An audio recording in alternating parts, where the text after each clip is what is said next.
What's going on, y'all? Straight to the point. Sports and entertainment. Hit the like button. Sub to the channel if you're not a member. Also hit them notifications to get all of my content as well as all of my video. Uh, salute to everybody. Salute to all of my subs, day ones, and as well as my new subs too that have come on the board. Um, if you don't know what's going on, got some construction going on to the channel. But like I said, just be patient with me. Rome wasn't built in a day, and we're gonna get everything back topsy-turvy what it once was. Just had a few things to get cleared up and everything, but nevertheless, we still rocking and rolling. I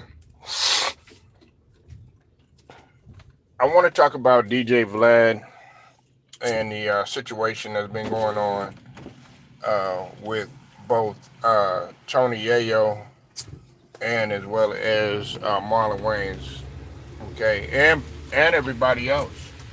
Everybody else. There's a few other people that's involved in this too as well, okay. And I'm gonna spill my $5 on this situation. Now, I want to give a shout out to two guys that have already kind of talked about this. Let me give a shout out to the brother Ticket TV. He was the first one to really dive in deep on this topic. And also want to give a shout out to Carcino for Life. He's talked about this situation too as well, and he's he's really been given a descriptive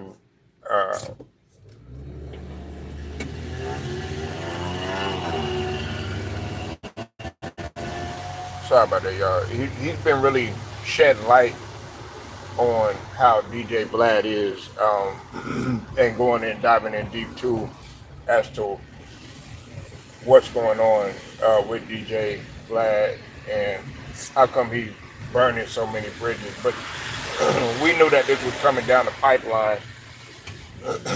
This isn't anything new. Now, I had knew that this was going to happen. Okay. Here's why it's happening. Because everybody sees DJ Vlad for what he is. Okay, they see for what he is, and the situation that's going on is that Vlad is all in his feelings because everyone wants more money, you know, to do an interview and stuff, because you know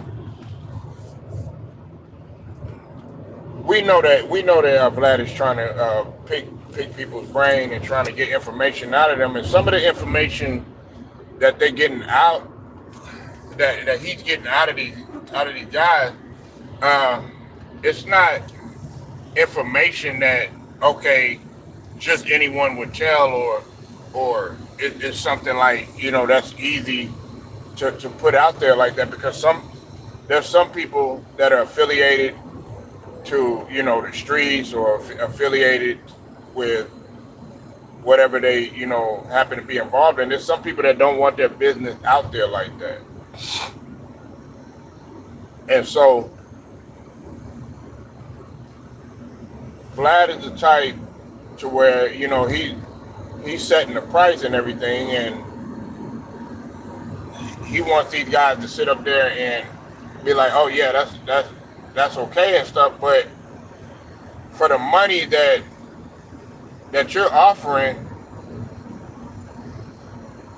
and for what information that we're putting out there, it just doesn't add up, and it doesn't make any type of sense. And that's why Tony Yayo, after he got a glimpse of what Marlon, how he was doing Marlon Wayans and stuff, and Marlon Wayans had asked for 40K. Now some people think that that's a little bit high, but I mean, I don't blame Marlon Wayans. I don't blame Marlon Wayans because, um, you know, he has a reputation for, and I'm talking about DJ Vlad. If let's say he says something, and then something ends up taking place to somebody, or a situation ends up happening, then guess who's going to be to blame, or guess who's going to get all the riffraff, or guess who's going to be at fault? What's up, Chad? Guess who's going to be at fault? Listen, he's burning bridges, and you know who's taking all his people? The Art of Dialogue. Shout out to the Art of Dialogue. The Art of Dialogue is, you see a shift. At first it was gradual. Now everybody's going over to the Art of Dialogue. They're like, well, skip all this. The Art of Dialogue is taking over so much, and the reason where I started watching the Art of Dialogue is with there was one particular interview that said, okay, you know what? I need to really start paying attention to that dude, and that's MC8. The artist MC8. If some of y'all don't know who MC8 is, MC8 is a hip hop artist, played on old school movie Menace to Society and all that stuff. And he got a podcast himself. And then also I watched a few other interviews too as well. But the Art of Dialogue is really taking over. Then you have other people, other platforms that are doing these types of interviews. They're just better. And yeah, the only like Tiki was saying, and he touched on this point, and I like how he touched on this point, and I was thinking the same thing. The guys that are doing numbers, it was Tony Yayo, and everybody knows that the guy that's doing numbers is Boosie as well. Another guy that's doing numbers, that was doing numbers too, is Ari Spears. Even though, Ari Spears, you got some people that love him, got some people that hate him or whatever. He's doing numbers too. And also another one that does numbers that, and I'm talking about DJ Vlad, is Trey D. Because Trey D consistently comes on there and stuff. But now there's been a shift. You got other guys. Hell, I'll put it to you like this. The brother Chicken TV has done better interviews than DJ Vlad, because you feel the realness and everything. Over with DJ Vlad, it's always gonna be some sort of it's like a script that you got to go by and stuff like that. Different interviews plays on different platforms. That Shannon Sharp, of course, has caught up to DJ Vlad, because now you see Shannon Sharp, you see people are wanting to come on Club Shay Shay. Club Shay Shay is right there. It's authentic to a certain degree. I gather some of the stuff, can't talk about some of the stuff you can't talk about, but with the Cat Williams interview, you really didn't get that feel. But it's right there in your face. Some people see it as raw and uncut to a degree. And with DJ Vlad, yeah, he go into details and stuff like that, but then there's always some backlash behind it. There's always something happening to somebody behind it.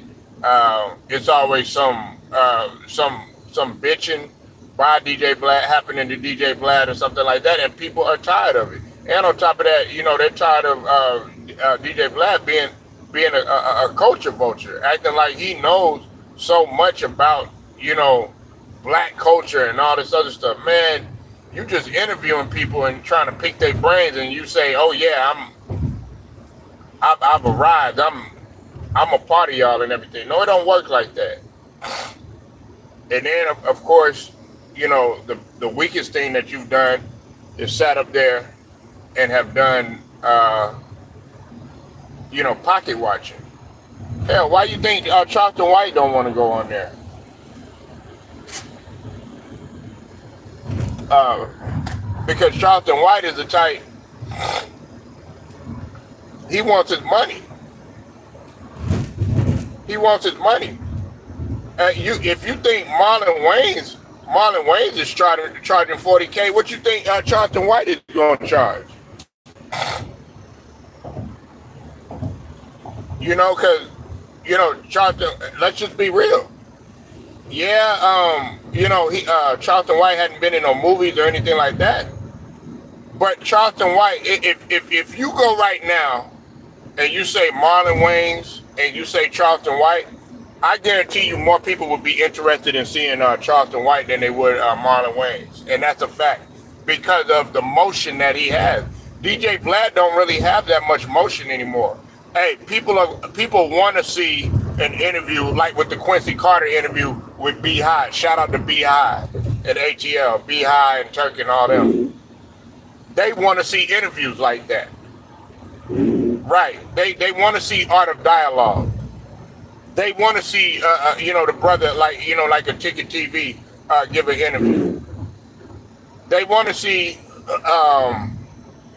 you know, Anton Daniels, give an interview.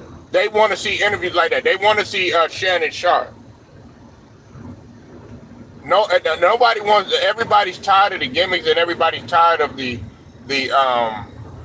fakeness. And DJ Vlad is steadily burning all of these bridges where he's putting money on the table about how much, you know, about, you know, you can receive, you know, throwing a price at him of what he could get in terms of an interview. Others are like, well, hell, I could go somewhere else. That's just like what Tiki was saying too. He alluded to this fact, and so did Carcino. They alluded to the fact that, you know, 50 Cent will take care of Tony Yayo. And then on top of that, this is another thing that people got to understand too. Out of all them guys, when we talk about G Unit, when we talk about Lloyd Banks, when we talk about 50 Cent, when we talk about Young Buck, and of course, what's his name at one time in the game, Tony Yayo was the most street one. He's really official. And listen, all of them guys, you know what I'm saying, they dibbled and dabbled in everything. We know the story about 50 and everything, but Tony Yayo was that guy. So a lot of people want to hear about Tony Yayo. Hell, I knew about Tony Yayo with G Unit or whatever. At first, everybody thought that, you know, 50 was the hardest one and all this other stuff, but it was Tony Yayo.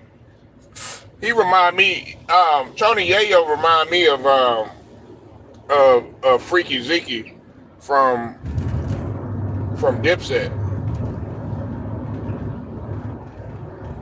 Because they was always the ones, either, you know, like Freaky Zeke and Hell Rell, they was always the ones that was out there really, really in the street, hardcore and stuff, and what they were talking about. It's just like,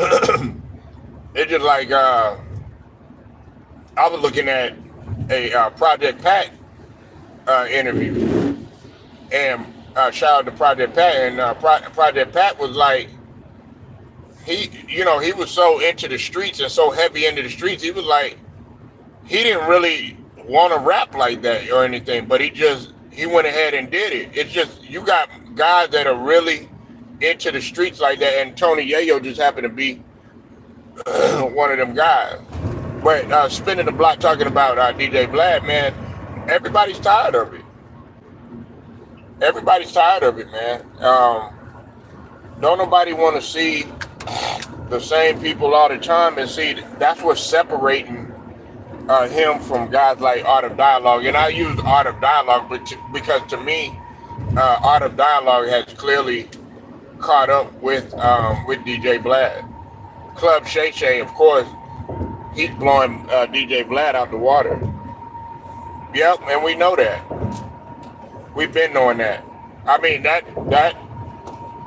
if you can't figure that out, I mean, you you really need to go get you a prescription set of really good glasses, or you need to go study what common sense is, but you'll probably never get it to know that DJ Vlad, what type of guy he is.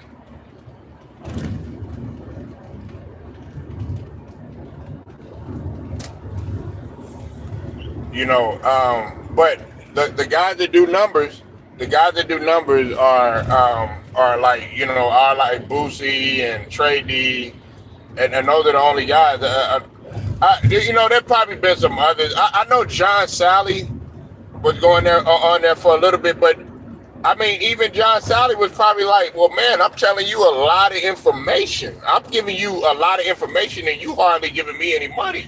Like John Sally, and I like the interviews with John Sally. Now, I don't agree with a lot of stuff that he says, but John Sally is one of those guys that's going to keep it real. And I want to say this too. Everybody think that John Sally, like he hate Michael Jordan and all this other stuff. Nah, man. John Sally don't like. John Sally don't have anything against Michael Jordan. Matter of fact, John Sally and Mike are really good friends, and they're frat brothers. They're in the same fraternity. So I want people to understand that. Everybody think that John Sally hated Michael Jordan and stuff like that. Nah, it wasn't even like that. It was a competitive thing. It just like, and I know I'm a little off the subject, but I have to put some of this stuff out there because I be seeing some stupid stuff on the internet. And then also, a lot of people think that Michael Jordan and Patrick Ewing hated each other and all this other stuff, but a lot of people didn't know that Michael Jordan wanted to have Patrick Ewing come and work for him. Stupid fuck. You said they chased snow bunnies together. I imagine they did. But what's it called? John Sally like black women though. John Sally loved black women, man. John Sally, you got to think about it. John Sally is the one that. Who do you think be hosting the reunions? Like the real. I forgot what. Oh yeah, Love and Hip Hop, like the Love and Hip Hop reunions and stuff like that. It'd be John Sally. Man, John Sally loved black women, man. Man, but he really loved black women though, man. John Sally from New York, man. He from Brooklyn. Shit, yeah, he loved his Puerto Ricans. He loved his black women, all that, man. Now, if shout out to my boy Sauce Walker. Now, if you say Sauce Walker and he just primarily into white women and all this other stuff, then okay, yeah, then we have an argument. But like Sauce Walker, man, he like all types of color, but he don't mind saying that he like white women either. But anyway, man, I ain't trying to get off. But anyways, yeah, man, like these guys want money, Ted. These guys want money. Listen, if you're gonna ask me questions about like really sensitive topics, and it involves a person, it could be at risk for a person's freedom or their livelihood or something like that, and that's at risk. You best believe I'm gonna ask you for a certain amount of money, to cover my ass too, because I'm giving you a lot of information. It's pretty much like you're interrogating me. Your interviews aren't interviews. They don't seem like interviews. They're interrogations. That's what they are. They're not interviews. They're interrogations. Like when you when you listen to Club Shay Shay, when you listen to Shannon Sharp, because Shannon Sharp gives great interviews, man. Like he's natural with it. DJ Vlad, it sounds like you're in an interrogation room. That's what it sounds like.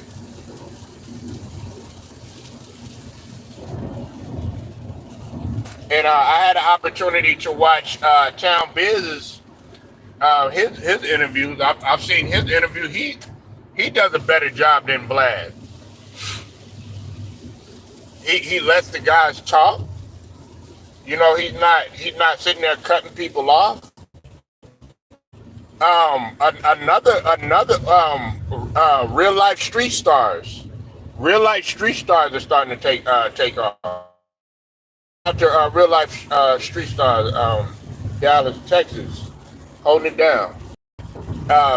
Sean Cotton, and I know Sean Cotton has been controversial and stuff like that, but salute to Sean Cotton. Those guys give dope ass interviews. I think Sean Cotton had more emotion than DJ Vlad right now, especially with the Charlton White and Yellow Beezy interview. A lot of people wanted to see that. You got to bring something new to the table. People want answers. They never got that answer that was going on about the Mo 3 situation, about the Boosie situation and stuff like that.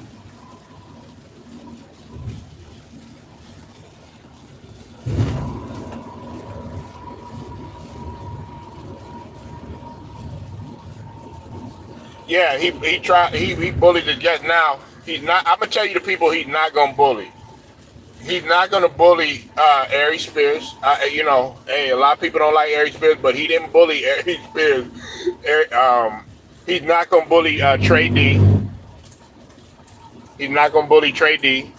We saw Tony Yayo was like, look, you're gonna have to, you know, give up more money. Give me more money, or you know, hey, I'm just gonna have to go. And then DJ Vlad was like, well, you know, and all this other stuff. He ended up backing him into the corner. He's not bullying Boosie, and another one that he doesn't bully, and you know he's not gonna bully him is BJ Knockout, BG Knockout. I'm sorry, BG Knockout. Yeah, you know, he'll mock him and stuff like that. Everybody tired of it. Hell, I'm gonna be real, and I'm not a big fan of this guy, but no jumper and Adam 22. But some people were starting to see similarities between Adam 22 and DJ Vlad. I just think that with Adam 22, a lot of people like going over there to Adam 22 or whatever, because it, when you listen to Adam 22 and his interviews and you listen to DJ Vlad, everybody might think that it might sound similar, but really, honestly, Adam 22, it doesn't sound like an interrogation room. Right, there you go. Facts, Ted. And I had an argument with a guy. We were talking about Adam 22. He was like, well, man, Adam 22 does this and he does that. Listen, man, I don't care. Man, let him be who he wants to be with, or, you know, let his girl or whatever the person he with or whatever, let his lifestyle. But in terms of interview and in terms of him being cerebral, when it comes to interviews and stuff like that. Now, the problem with Adam 22 though is he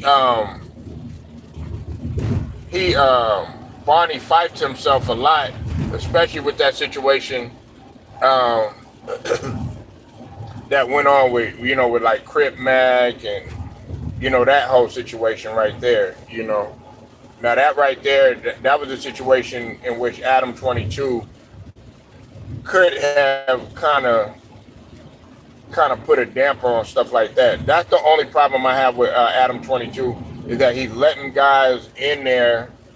You know what I'm saying? And he's not bringing a type of to his show. Now, see, with B High and ATL, B High's not having that shit. B High, and I've actually had the pleasure of talking to B High a couple of times and stuff. You know what I'm saying? And I'm hoping one day I'll be able to, do some work with B High. But B High, man, he's a real down dude, and on top of that, he's gonna respond to you. Who's that? Adam Twain. Now, see, some people think that. I think it's more so on DJ Vlad's end. Now, I just think he gives off retarded vibes. I just think he gives off retarded vibes or whatever. You know what I'm saying? But we all know, you know what I'm saying? Like, if you're gonna run your mouth and you're gonna say one thing, and then somebody run up on you, and then or you give weak vibes, I should say. You give beta male vibes. That's what I think, Ted. The racist, that's more on like DJ Vlad or whatever. You know what I'm saying? But he gives like um, smile in your face, stab you in your back type vibes. If that makes any sense. I mean, and he gets beta. He's more beta than me or whatever. But a lot of people, if you notice, a lot of people like what's it called, Gangsta Boo, God rest her soul. She she was quick to go on No Jumper with Adam 22. But we all know that DJ Vlad interviewed Adam 22. He's interviewed him or whatever. But um, you know, Adam 22. I mean, he's probably burnt a few bridges, but not as many as DJ Vlad. But everybody that's taking over right now, man, are the Club Shay Shays, Be High in Atlanta. Okay, like Be High, like nobody. I'd rather watch a Be High interview. You know what I'm saying? Because like you said, Ted, if you listen to Be High's interview, he does the same thing that Adam 22 does in terms of letting his guests speak. And Art of Dialogue. Art of Dialogue lets his guests speak. What's his name? MC8. He was able to explain the Tupac situation, and I literally sat there for maybe about 20, almost 30 minutes straight without Art of Dialogue interrupting. Yeah, it's more that than races or whatever. Because I mean, if you're gonna let I really don't want to get into that, Ted. But you know what I mean, man. You know about the whole situation with his girl, or whatever it is, doing this to whoever, and he cool with it or whatever, man. Like, and I guess he gets off on that type of stuff, and I don't know. To me, that's beta, man. But I ain't gonna get into that, man. I've touched on that here and there, but like I said, man, his lifestyle is his lifestyle. Hell, guys that are starting to take over and do interviews right now in the NBA, Paul George. Salute to Paul George. I know everybody think I hate Paul George. I got something against. No, I like Paul George. I just don't. He got to show me something, man, when it comes to playing and stuff like that. But as far as his podcast, it's dope.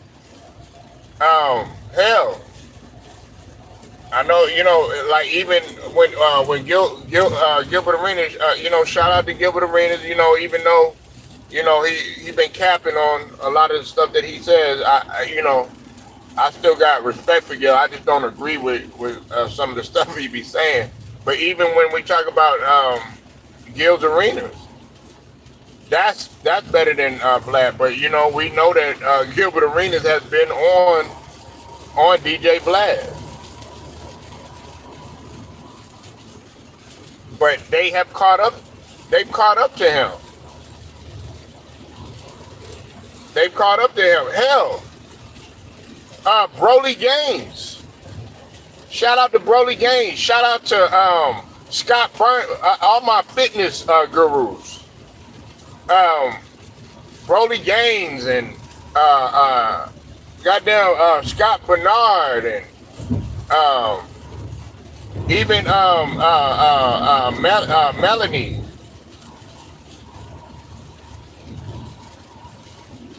All of them, they give better interviews, and they don't even do it that often. But Broly Gaines is able to talk to. Yeah, Sean G. Shout out to Sean G. The podcast for Soul. He does dope interviews. You know what I'm saying? It's real and authentic. You're like, go check out the Melly Mel. Shout out to Sean G, man. Everybody out in NY and all that. You know what I'm saying? Go check out Sean G's interviews. Yeah, Quentin Richardson. Yeah, D Miles and Quentin Richardson. I mean, Up in Smoke. I know some people, they tripping out on Steven Jackson and Matt Barnes, but one thing you can't say is that they don't give dope interviews. They get real. Hell, people are talking about. They talk about those interviews that people have. Hell, Draymond Green. DJ Vlad is not the. My point is to everybody is that DJ Vlad is not the only guy out there anymore. And they're like, look, man, I could give a better interview. I don't need to sound like when you in there, you know what I'm saying? It sounds like you in an interrogation room. It's just like when he interviewed Big U. Shout out to Big U, man.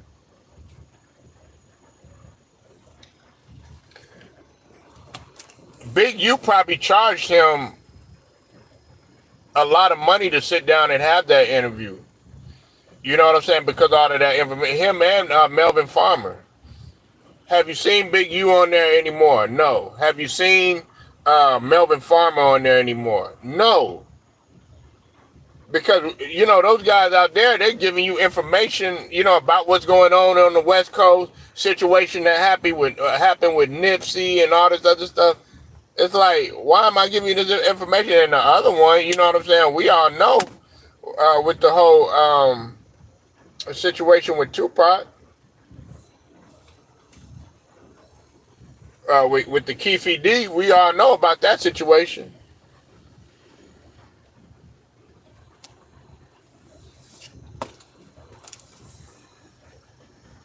I mean, yeah, he solved everything, but that doesn't excuse the fact of how many bridges you burning though. I know some people. I know some people got offended by that. I know. But it had to be said. It had to be said.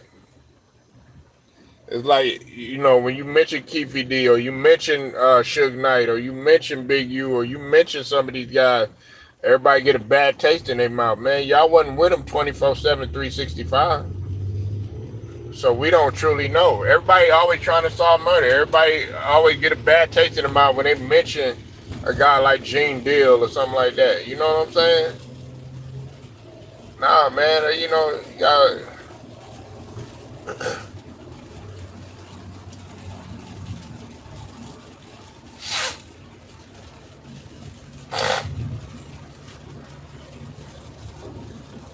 But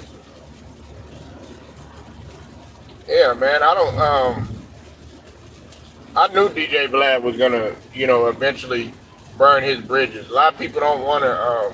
That they can already see through what DJ Vlad is doing.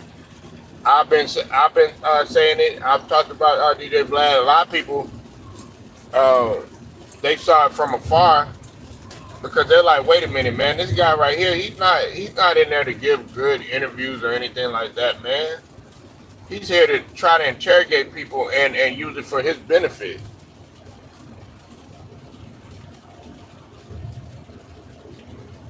I mean, yeah, he had a great run, but it doesn't have to stop. Like he brought it on himself. Why did it? See, that's what I'm saying. That statement that you made right there, it doesn't. Like, no. Why does it need to stop? It's not like he's old and over the hill, or 70 or 80 or something like that. No, like if you're smart about what you're doing, you could keep interviewing people for another hell 20 years, and take it to a whole nother level. But you're gonna do more harm than you are good. A lot of these people are gonna catch up to you. They're gonna take it to a whole nother level. That's what's gonna happen to some of these people, right? Because you're so damn one dimensional, man. Now, when you brought other people on there, I forgot the dude's name. The other guy that usually comes on there, the dude Sean, and the comedian Linnell. When you bring them guys on there to interview and stuff like that, when you do something different or whatever, some people like that sort of thing. But for the most part, some people like it better when Sean interviews and stuff like that.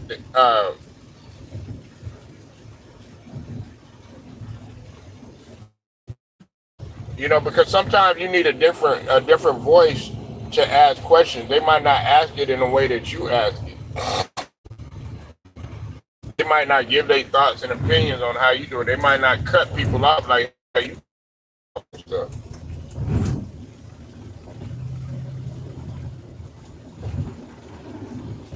So now Stephen A. Smith done said that Caitlin Clark is a lock for Rookie of the Year. I disagree with that. I disagree with that. And yeah, she's putting buckets and everything, and the fever. Yeah, the Sky can still make the playoffs. I mean, they're like, yeah, they're like the Sky, or out of contention. No, they can make the playoffs. They're still a threat in that same in the conference. They're in the same conference. But to me, what's her name is an all-time leader in something. What's it? Never done, never been done in history. When you talk about Angel Reese and the rebounding record, you know what I'm saying? She was the first to do it. So that's an accomplishment as a rookie. Then of course, I mean, you got Asia Wilson. Yeah, like if you're gonna talk about it, okay, yes. Should Caitlin Clark be in the MVP conversation? I mean, somewhat, but I take in consideration how slowly she started. It's raining really bad over here, man.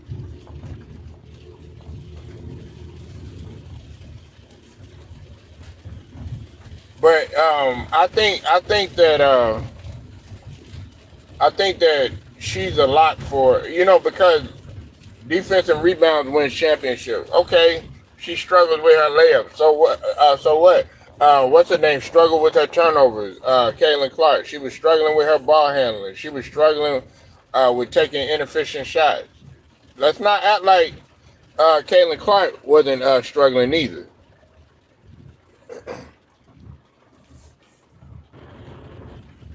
Offensive rebounds gives team. Yeah, but Ted, man, and I'm glad the brother Tura, he had pointed this out too. Shout out to Tura. Um, he had pointed this out. He said that uh, a lot of people are feeling like Angel Reese is doing that on purpose. To throw the ball up so that she can kind of gather herself and all this other stuff. That's not necessarily true. Like a lot of people think that, but I don't think. And he was saying this. I don't think people understand how physical women actually play. Like they think like women are weak or something like that. Nah, actually, women actually play really, really physical because it's more of a fight with them. They got a lot more to prove. Women are way more competitive than men. You know what I'm saying? And that's what I was also saying about a woman's pain threshold. You know what I'm saying? That's why, like, a man will never be able to give birth to a kid because the pain threshold. And I'm not trying to get all philosophical or nothing like that, but I'm just saying if you go look at when Angel Reese was in college, she had no problem finishing. But she's a rookie, man. She's playing against women that have already been there. I mean, Diana Taurasi, she's been in the league forever. Some of these women been in the league forever. You playing against an Angel Asia Wilson, who goddamn is 6'5", left-handed. She's the same. She uses the same hand as her, so she understands. The left-handed mentality. Then on top of that, Asia Wilson can pull up on your ass. She could drive on your ass. She could pretty much do everything. She could post up. You know what I'm saying? She could rebound. I mean, she's going to get the rebounds, and she could play defense. So, yeah, it's not going to be, like when they play against each other, I mean, it's not going to be no easy task. She's just as tall as Angel. Angel Reese is 6'3". Asia Wilson is 6'5". Yeah. Who are you talking about? Angel Reese or Asia Wilson? And think about it like this: Asia Wilson can play like multiple positions, man. She could play. She listed as center, of course, but she could play power forward. She could play. Yeah, Asia Wilson. Yeah, she could pretty much do it all, man. She's my lock for MVP, bro.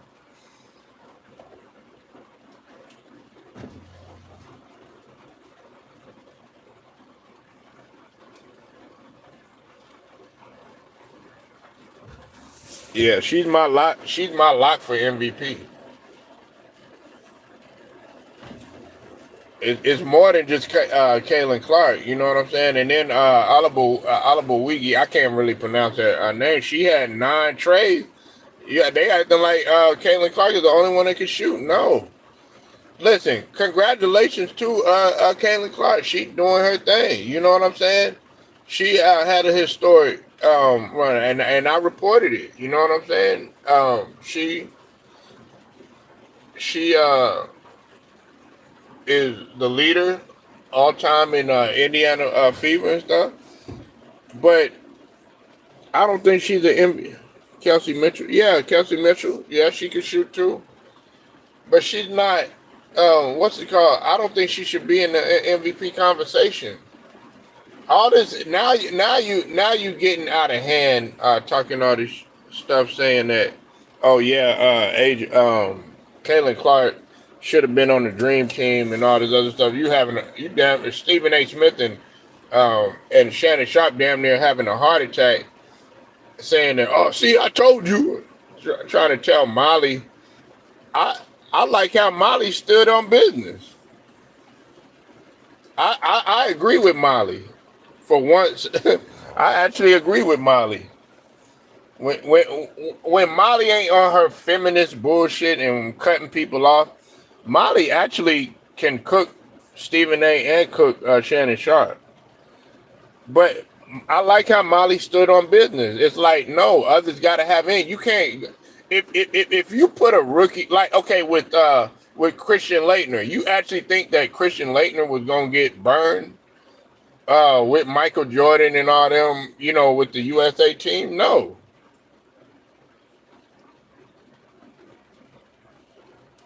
No.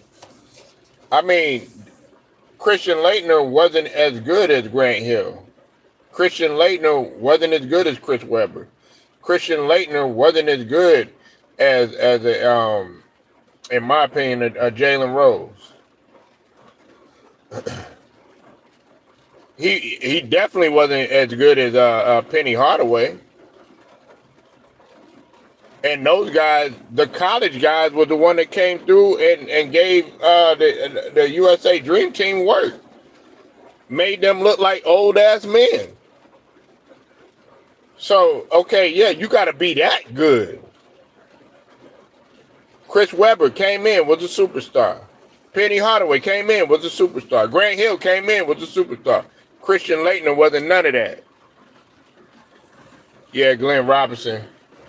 You know what I'm saying? But you know, but Glenn Robinson won't never no superstar though. He was just a really good player though.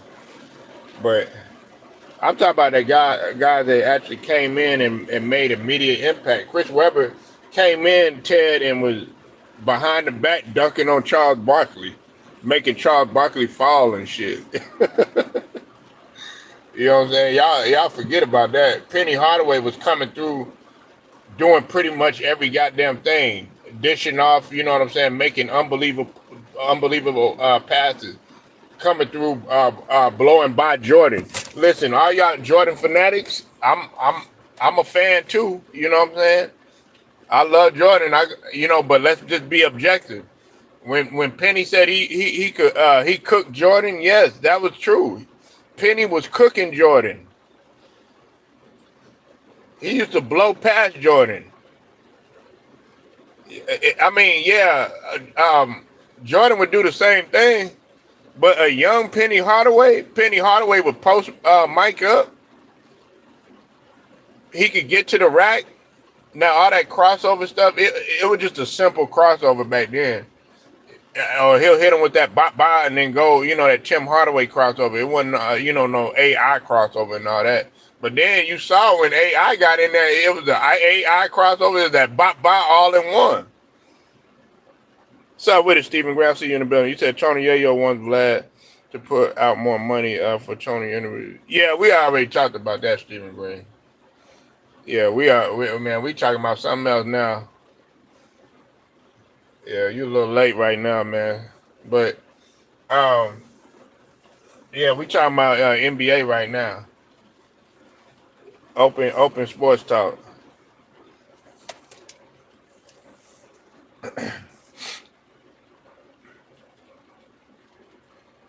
But yeah, Penny used to cook Jordan. And listen, Jordan is my GOAT, but I mean, Jordan, y'all act like Jordan never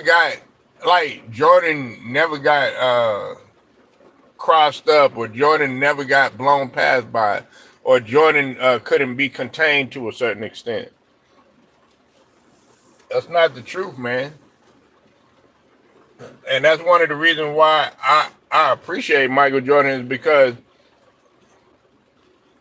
yeah, Drazen Petrovic, God rest his soul, that awful ass accident, man. Shit, Vernon Maxwell used to give Michael Jordan hell. He was one of the few ones that wasn't afraid of Michael Jordan. Hold on one second, y'all.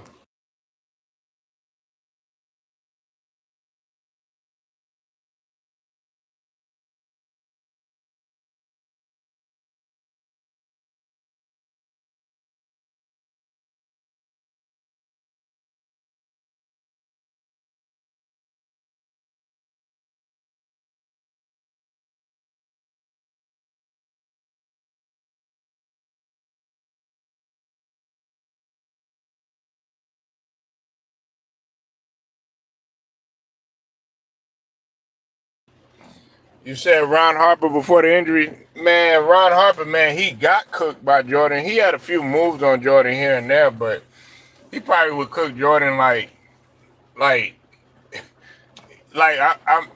went back and I looked at that game when he first played Jordan. He did great in the first. I think it was like in the first couple quarters. But then by the end of the game, Jordan had like 30 or 40 some points or something like that. Ron Harper had only had like 20 something points. I'm talking about pre-injury. pre-injury Ron Harper, before all the the drug dealing allegations and all that other stuff, which I thought was they shouldn't have did that to Ron Harper. I felt like what they did to him was wrong. But that a lot of people called Ron Harper the poor man's Michael Jordan.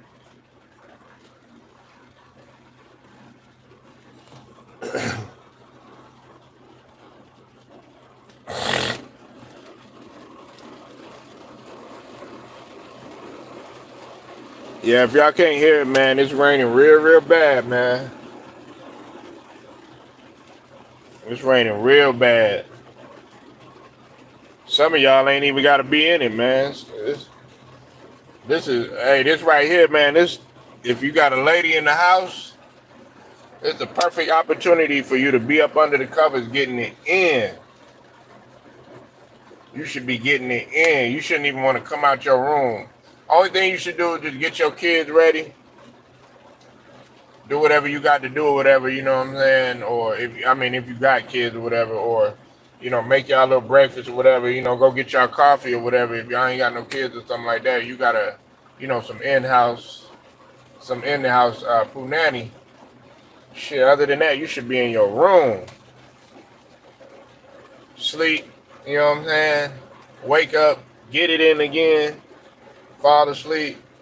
If you smoke, you know what I'm saying, roll up a blunt or two, you know what I'm saying? Got some cognac, you know what I'm saying? Get up, watch a little sports center, you know what I'm saying? Watch what's going on. Get it in again, you know what I'm saying? I'm saying if you off, if you ain't gotta work and none of that, you know what I'm saying? I'm talking about people that ain't gotta work, If you gotta work, sorry for you.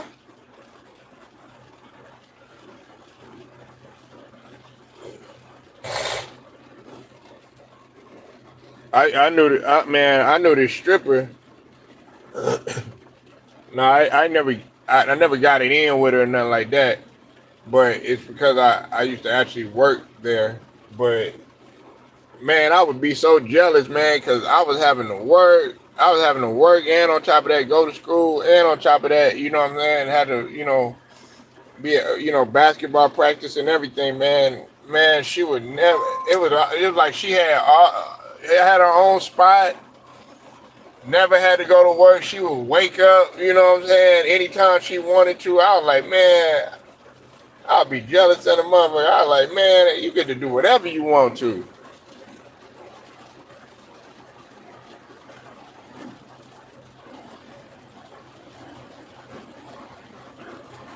Y'all hear that rain? It's coming down, man.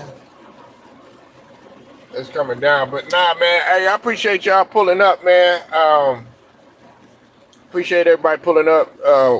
Ted, appreciate you coming through. Stephen Green, appreciate you coming through. Like the video, share it, subscribe, hit them notifications too. Straight to the point, sports and entertainment, man. I'm gonna get at y'all later, all right?